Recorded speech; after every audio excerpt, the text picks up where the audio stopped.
राधे राधे। जय श्री कृष्णा। आप सभी को मार्गशीर्ष यानी अघन मास की अमावस्या व्रत की हार्दिक शुभकामनाएं। आज की वीडियो में आप सुनेंगे अमावस्या की कथा। इस कथा को अमावस्या के दिन अवश्य सुनना चाहिए और हाथ में पुष्प लेकर भी इस कथा को सुनना चाहिए। प्रेम से बोलिए उमा महेश्वर भगवान की जय। प्रेम से बोलिए भगवान श्री लक्ष्मी नारायण जी की जय। किसी राज्य में एक राजा और एक रानी रहा करते थे। उनके 4 संतानें थी। 2 लड़के थे और 2 लड़कियां थी। एक लड़की का नाम था पूर्णिमा और दूसरी लड़की का नाम था अमावस्या। पूर्णिमा घर के कामों में निपुण थी और घर का पूरा काम अच्छे से करती थी। काम समाप्त होने पर वह भगवान की पूजा अर्चना भी किया करती थी। इसके अलावा उसका एक और नियम भी था कि वह रोजाना गौ माता की सेवा भी किया करती थी। वहीं उसकी दूसरी बहन अमावस्या ना तो घर का कोई काम करती थी और ना ही उसका कोई पूजा पाठ में रुचि थी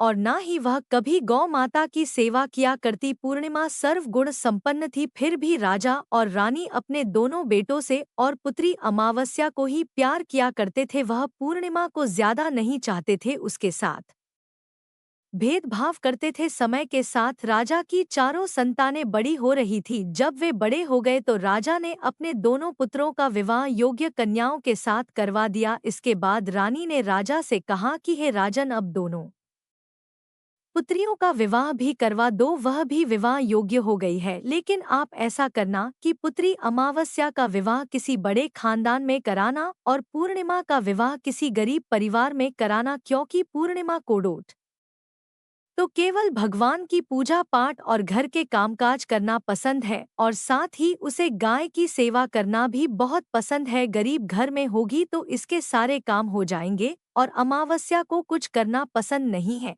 इसके लिए बड़ा राजघराना देखना ताकि उसे कोई काम ना करना पड़े। तो रानी की बात सुनकर राजा ने कहा ठीक है और वह अपनी पुत्रियों के लिए रिश्ता ढूंढने के लिए निकल पड़े। राजा अपने पड़ोसी राज्य में जाकर वहां के पुत्र से अमावस्या का रिश्ता तय कर देते हैं और वहीं पास ही के गांव में जाकर एक गरीब परिवार के लड़के से पुत्री पूर्णिमा का रिश्ता भी तय कर देते हैं। और घर आकर राजा ने सारी बात रानी को बताई तो रानी सोचने लगी कि अब देखते हैं भगवान इसकी मदद कैसे करते हैं। यह तो बहुत ही पूजा पाठ करती है और भगवान में सदा ही मगन रहती है। तो पूर्णिमा का भाई और भाभी पूर्णिमा से बहुत ही प्यार करते थे, क्योंकि पूर्णिमा उनके घर के कामों में उनका साथ देती थी, हर काम में उसका हाथ बटाती। जबकि अमावस्या अपने भाई भाभी की कोई सहायता नहीं करती थी, उन पर अपना रोब जमाती थी और ना ही कोई घर का कार्य करती थी। ऐसा करते करते कई महीने बीत गए। अमावस्या और पूर्णिमा दोनों का विवाह हो गया। राजा और रानी ने अपनी दोनों बेटियों की विदाई कर दी। विदाई करते समय राजा और रानी ने अमावस्या बेटी को खूब सारी धन दौलत देकर विदा किया और पूर्णिमा को कुछ भी नहीं दिया, खाली हाथ अपने घर से विदा कर दिया। इसके बाद दोनों बहनें अपने अपने ससुराल चली गई। कुछ दिन बीत गए। एक दिन अमावस्या अपने घर पर शिवजी की कथा रखती है, जिसमें वह सभी गांव वालों को निमंत्रण भेजती है, पर अपनी बहन पूर्णिमा को नहीं बुलाती। जब गांव की सभी औरतें अमावस्या के यहाँ आती है तो उन्हें इस तरह से जाता हुआ देखकर पूर्णिमा उनसे पूछती है कि आप सब इस तरह से तैयार होकर कहाँ जा रही हैं।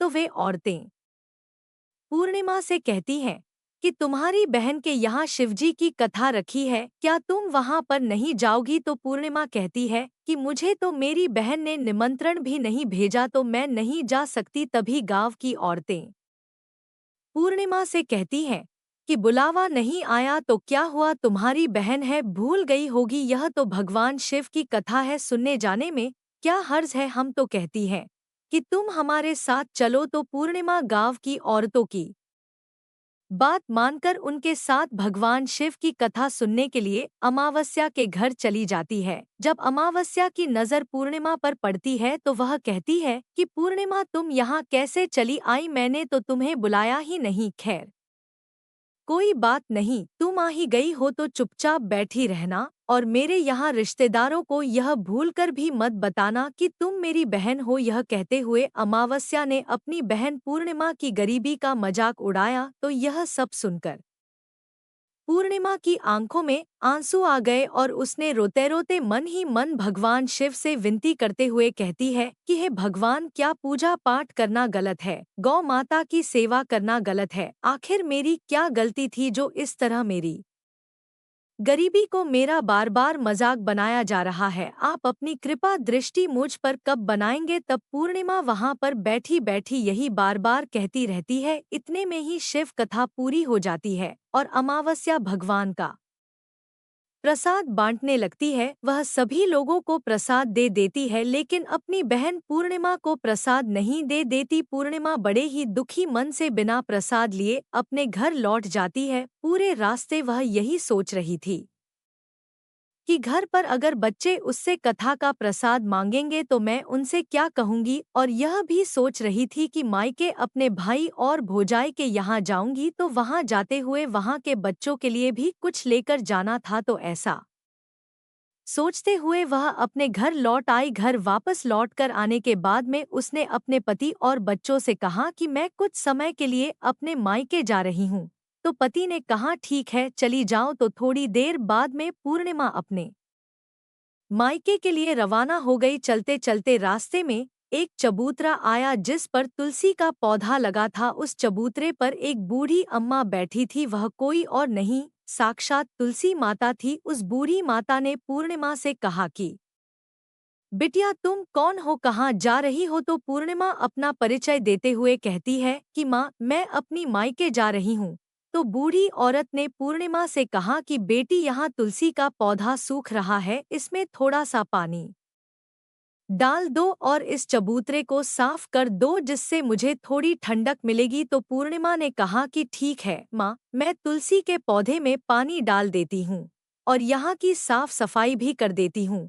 तो पूर्णिमा ने साफ सफाई करने के बाद बूढ़ी अम्मा को भी नहला दिया। बूढ़ी अम्मा की सेवा भी की, उनके पैर दबाए, हाथ पैरों में तेल की मालिश की, कंघी की और फिर पूछा कि माँ, मैं आपकी क्या सेवा करूं? कोई और काम हो तो बता दीजिए, मैं कर दूंगी। तो बूढ़ी अम्मा कहती है कि बेटा, अब कोई काम नहीं, तुम अपने मायके जाओ और वापस आते समय मुझसे फिर मिलती जाना। तो पूर्णिमा ने बूढ़ी अम्मा से कहा ठीक है माँ जी, अब मैं जाती हूँ, लौट के आऊंगी तो तुमसे मिलकर जरूर जाऊंगी। ऐसा कहकर पूर्णिमा वहां से चल पड़ी। कुछ समय आगे चलने के बाद में एक शिव मंदिर आया। वहां पर उसे एक बूढ़े बाबा मिले थे जो मंदिर के बाहर बैठे थे। वह भी कोई और नहीं थे, भगवान भोलेनाथ स्वयं थे। बूढ़े बाबा ने पूर्णिमा से कहा कि बेटिया, तुम कौन हो और कहाँ जा रही हो? तो पूर्णिमा ने अपना सारा परिचय देते हुए कहा कि बूढ़े बाबा, आज मैं अपनी मायके जा रही हूँ।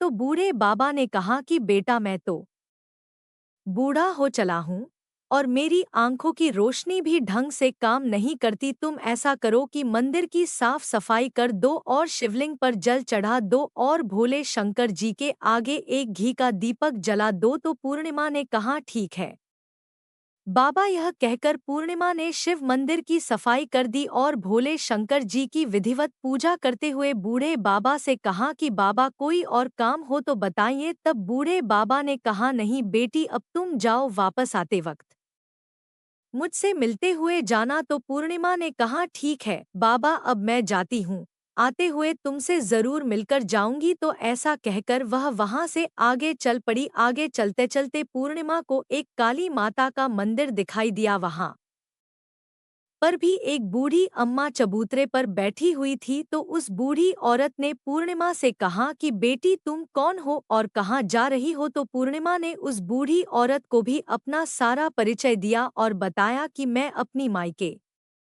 जा रही हूँ। तो वह बूढ़ी औरत सुनकर यह कहती है कि बेटा, अच्छी बात है, लेकिन तुम ऐसा करो, यहाँ पर पूजा पाठ करने के लिए तो सभी आते हैं, लेकिन मंदिर की साफ सफाई कोई नहीं करता, इसलिए तुम इस मंदिर की सफाई कर दो और चबूतरे की भी साफ सफाई कर दो। तो पूर्णिमा ने कहा ठीक है माँ जी। यह कहकर पूर्णिमा ने पूरे मंदिर की और चबूतरे की साफ सफाई कर दी और पूजा पाठ भी की और उस बूढ़ी माता का श्रृंगार भी कर दिया। बूढ़ी माँ के पैर दबाए और कहती है कि माँ जी, सारा काम हो गया, अगर मेरे लायक कोई और काम हो तो मुझे बताइए, मैं उसे भी कर देती हूँ।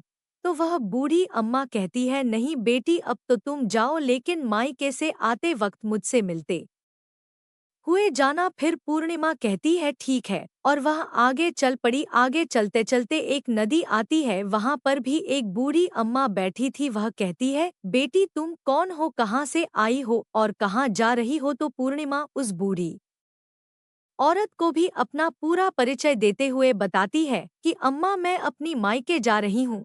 तो बूढ़ी औरत पूर्णिमा से कहती है कि बेटा यह तो अच्छी बात है, नदी पर स्नान करने तो सभी आते हैं, लेकिन यहाँ पर कोई साफ सफाई नहीं करता, इसलिए तुम ऐसा करो कि नदी के किनारे पर साफ सफाई कर दो। तो पूर्णिमा कहती है ठीक है माँ जी, और वह वहाँ की साफ सफाई में लग जाती है। सारी साफ सफाई समाप्त करके बूढ़ी अम्मा के पैर दबाती है और कहती है कि माँ जी और कोई काम हो तो बताइए। तो वह बूढ़ी औरत कहती है कि नहीं बेटा अब तुम जाओ, और जब मायकी से लौट कर आओ तो मुझसे मिलते हुए जाना। इस नाव में बैठकर नदी के दूसरे किनारे पर पहुँच जाओ। तो यह कहते हुए वह बूढ़ी अम्मा एक नाव की तरफ इशारा करती है। तो पूर्णिमा उस नाव में बैठकर नदी के दूसरे पार चली जाती है और वहां से अपने मायके के घर पहुंच जाती है। वहां पहुंचते ही पूर्णिमा की भैया और भाभी उसे देखकर बहुत ही खुश होते हैं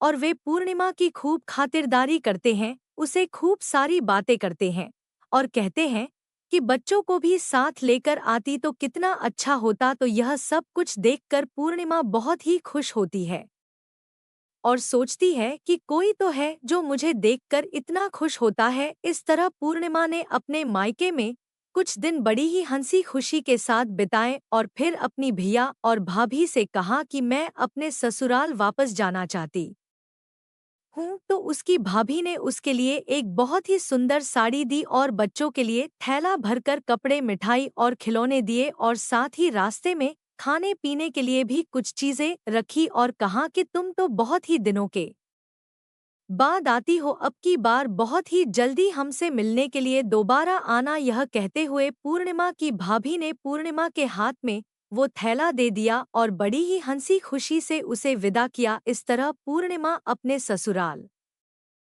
के लिए रवाना हो गई और उसी नदी के किनारे पहुंची और नाव में बैठकर दूसरे किनारे पर उतर गई। वहां उतरने के बाद वहां पर उसे वही बूढ़ी अम्मा मिली जो साक्षात गंगा मैया थी। उस बूढ़ी अम्मा ने पूर्णिमा को एक थैला दिया और कहा कि तुम इसे घर जाकर ही खोलना। अब पूर्णिमा के पास दो थैले हो गए, एक तो उसकी भाभी ने दिया था और दूसरा गंगा मैया ने दिया। तो उन दोनों थैलों को लेकर जब वह आगे चल पड़ी, चलते चलते फिर वही काली माता का मंदिर आया। वहां चबूतरे पर बूढ़ी अम्मा बैठी हुई थी जो साक्षात काली माता थी। बूढ़ी अम्मा के रूप में बैठी काली माता ने जब पूर्णिमा को आते हुए देखा तो कहा कि आ गई बेटा। तो पूर्णिमा ने कहा कि हाँ माँ जी मैं आ गई, मैंने आपसे कहा था कि मैं आते हुए आपसे जरूर मिलकर जाऊंगी। तो काली माँ माता ने भी उसे एक थैला दिया और कहा कि तुम यह थैला अपने घर जाकर खोलना। अब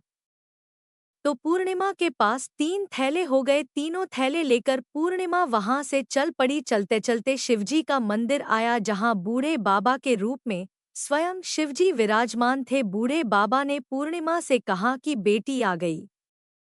तो पूर्णिमा ने कहा हाँ बाबा मैं आ गई। तो उन बूढ़े बाबा ने भी पूर्णिमा को एक थैला दिया और कहा कि बेटा तुम इस थैले को अपने घर जाकर ही खोलना। तो पूर्णिमा ने कहा कि ठीक है बाबा, और यह कहकर पूर्णिमा वहां से चल पड़ी। अब पूर्णिमा के पास चार थैले हो गए। अब पूर्णिमा चार थैलों को एक साथ कैसे लेकर जाती। तो उसने अपनी एक पुरानी साड़ी निकाली और सारे थैलों को उस साड़ी में रखकर बांध लिया, एक गठरी बनाकर सिर पर रखकर वो रवाना हो गई। चलते चलते उसे फिर रास्ते में तुलसी माता बूढ़ी अम्मा के रूप में मिलती है और कहती है कि पूर्णिमा तुम आ गई। तो पूर्णिमा कहती है कि हाँ माँ जी मैं आ गई, मैंने आपसे कहा था कि मैं आते हुए जरूर मिलकर जाऊंगी। तो वह बूढ़ी अम्मा कहती है कि बेटा मैं तो तेरी ही राह देख रही थी, ना जाने कितने दिन हो गए तुम्हें गए हुए, तुमने अच्छा किया जो मुझसे मिलने के लिए आ गई। यह कहते हुए बूढ़ी अम्मा उसे एक थैला देती है और कहती है कि बेटा यह थैला ले जाओ और अपने घर जाकर ही खोलना। तो पूर्णिमा ने कहा कि ठीक है माँ जी, आपने जैसा कहा मैं वैसा ही करूँगी। यह कहते हुए पूर्णिमा ने वो 5वां थैला वहाँ से लेकर रवाना हो गई। अब एक गठरी सिर पर और एक थैला हाथ में लिए जैसे ही वह अपने ससुराल के घर पहुंचती है तो उसे देखकर उसके बच्चे बड़े ही खुश होते हैं और कहते हैं कि माँ, मामा के यहाँ से क्या लेकर आई हो, हमें जल्दी से दिखाओ, हमें तो लगता है खूब सामान लेकर आई हो। अब की बार मामा ने हमारे खाने के लिए क्या भेजा है, हमें जल्दी से दिखाओ। तो पूर्णिमा कहती है कि बेटा थोड़ा सब्र करो। यह कहते हुए पूर्णिमा अपने सिर पर से गठरी को डोट नीचे रखती है और उसे खोलकर सबसे पहले अपने मायके का थैला खोलकर देखती है तो उसमें बच्चों के लिए अच्छे अच्छे कपड़े, खाने पीने के सामान, बच्चों के खेलने के लिए खिलौने और कुछ गहने भी रखे थे। तो उसे देखकर वह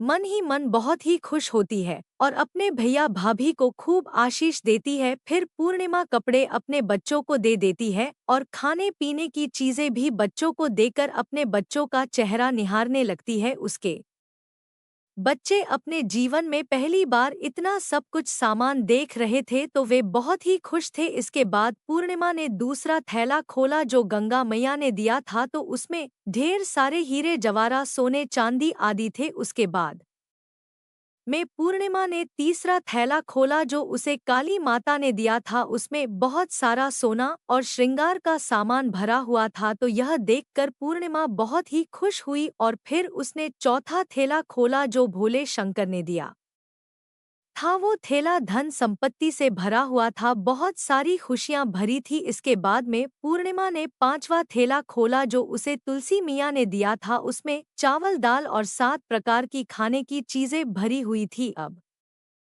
पूर्णिमा के घर में किसी भी चीज की कोई कमी नहीं थी। उसका घर धन धान्य से भरा हुआ था और परिपूर्ण था। पूर्णिमा और उसका परिवार सुखपूर्वक जीवन व्यतीत करने लगे। तो पूर्णिमा के मन में एक दिन विचार आया कि क्यों ना मैं भी शिवजी की कथा करवाऊं। तो उसने भी शिवजी की कथा का एक कार्यक्रम रखा और पूरे गांव वालों को निमंत्रण दिया। घर घर जाकर सभी लोगों को बुलावा देकर आई। पूर्णिमा अपनी बहन अमावस्या के घर भी गई और शिवजी की कथा सुनने के लिए उसे न्योता दिया। तो अमावस्या ने जब पूर्णिमा को देखा तो वह सोचने लगी कि इतने गहने पहने हुए, इतने सुंदर वस्त्र पहन रखे हैं, इसका घर तो बहुत गरीब है, फिर इतना सब कुछ इसके पास कैसे आया। यह जानने के लिए इसके घर तो जाना पड़ेगा। यह सोचकर अमावस्या पूर्णिमा के घर शिव कथा सुनने के लिए आ गई। तो उसने देखा कि पूर्णिमा के घर में कोई चीज की कहीं भी कुछ कमी नहीं थी। तो इतनी सारी धन दौलत देखकर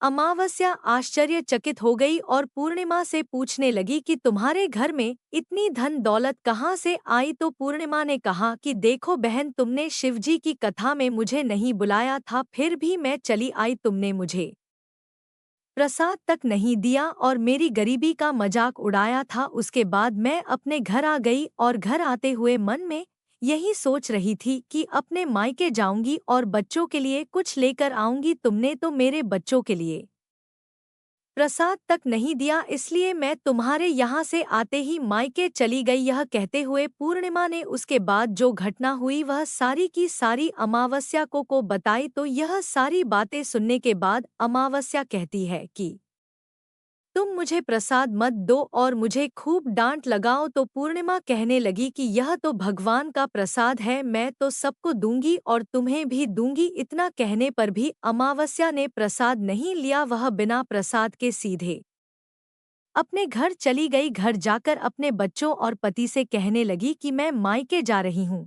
तो उसके पति ने कहा कोई बात नहीं, कुछ दिन रुककर चली जाना, अभी मुझे कोई काम है। तो अमावस्या ने अपने पति की एक नहीं सुनी और अपने मायके जाने के लिए तैयार हो गई। जैसे ही वह मायके जा रही थी तो रास्ते में तुलसी माता चबूतरे पर बैठी हुई बूढ़ी माता के रूप में मिली। तो बूढ़ी माता ने अमावस्या से कहा कि बेटी, तुम कौन हो और कहाँ जा रही हो। तो अमावस्या ने अपना परिचय देते हुए कहा कि मैं अपनी मायके जा रही हूँ।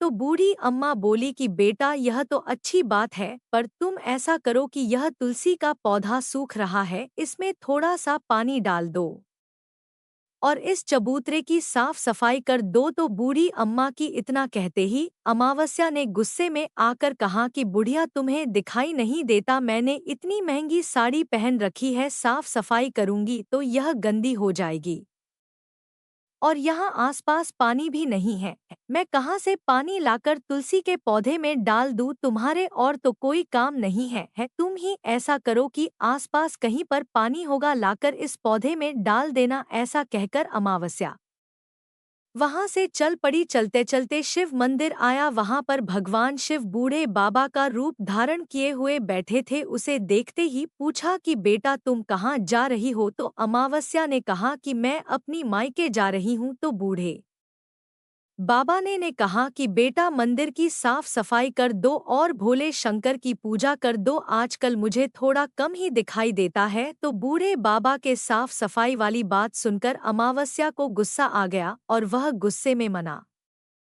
करते हुए वहां से आगे चल पड़ी। आगे चलते चलते काली माता का मंदिर दिखाई दिया, वहां पर काली माता बूढ़ी अम्मा के रूप में बैठी हुई थी। तो अमावस्या को देखते ही काली माता ने पूछा कि बेटी तुम कौन हो और कहाँ जा रही हो। तो अमावस्या ने कहा कि मैं अपनी मायके जा रही हूँ। तो वह बूढ़ी अम्मा बोली कि बेटी तुम मेरा एक काम कर दो, इस मंदिर में पूजा पाठ करने तो सभी लोग आते हैं, लेकिन साफ सफाई कोई नहीं करता, तुम ऐसा करो मंदिर की साफ सफाई कर दो। तो अमावस्या इस बात पर भड़क पड़ी और कहने लगी ना तो मैं तुम्हारे इस मंदिर की पूजा पाठ करूंगी और ना ही इसकी सफाई करूंगी, तुम मुझसे कह रही हो, इससे अच्छा तो यह है कि इस मंदिर की सफाई तुम खुद कर लो, तुम्हारे और कोई काम नहीं है। ऐसा कहकर वो वहां से चल पड़ी। आगे चलते चलते फिर वही नदी आई, उसके किनारे पर भी एक बूढ़ी अम्मा बैठी थी। उसे देखते ही बोली कि बेटा तुम कहाँ जा रही हो और कौन हो। तो उसने कहा कि मैं अपने मायके जा रही हूँ।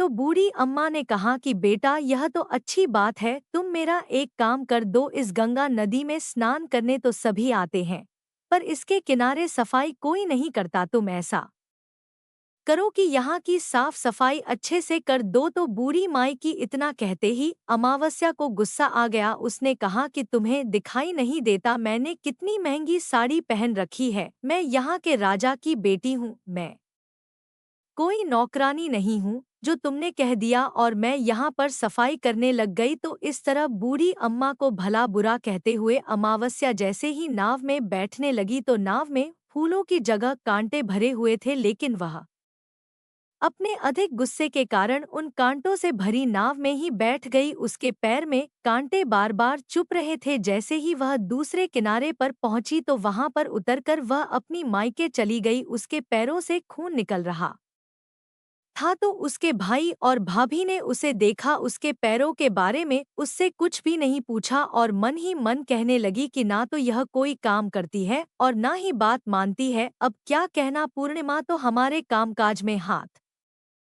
बटा थी, यह तो कुछ करने वाली नहीं, इससे ज्यादा बातचीत करना ठीक नहीं, बात नहीं करेंगी तो जल्दी ही वापस भी चली जाएगी। ऐसा सोचकर उन्होंने अमावस्या से ज्यादा बातचीत नहीं की और जल्दी जल्दी खाना बनाया और खा पीकर वह सारे सो गए। अमावस्या जब सुबह उठी तो उसने अपनी भाभियों से कहा कि भाभी मैं ससुराल जा रही हूँ। तो उन्होंने कहा ठीक है जाओ। तो अमावस्या बोली कि पूर्णिमा को तो आपने एक थैला दिया था और मुझे कुछ नहीं दोगी। तो भाई और भाभी ने कहा कि तुम जाओ, तुम्हारा थैला तुम्हारे घर पहुंच जाएगा। फिर अमावस्या वहां से चल पड़ी और चलते चलते नदी के किनारे पहुंची तो वहां पर गंगा मैया बूढ़ी औरत का रूप धारण किए हुए बैठी थी।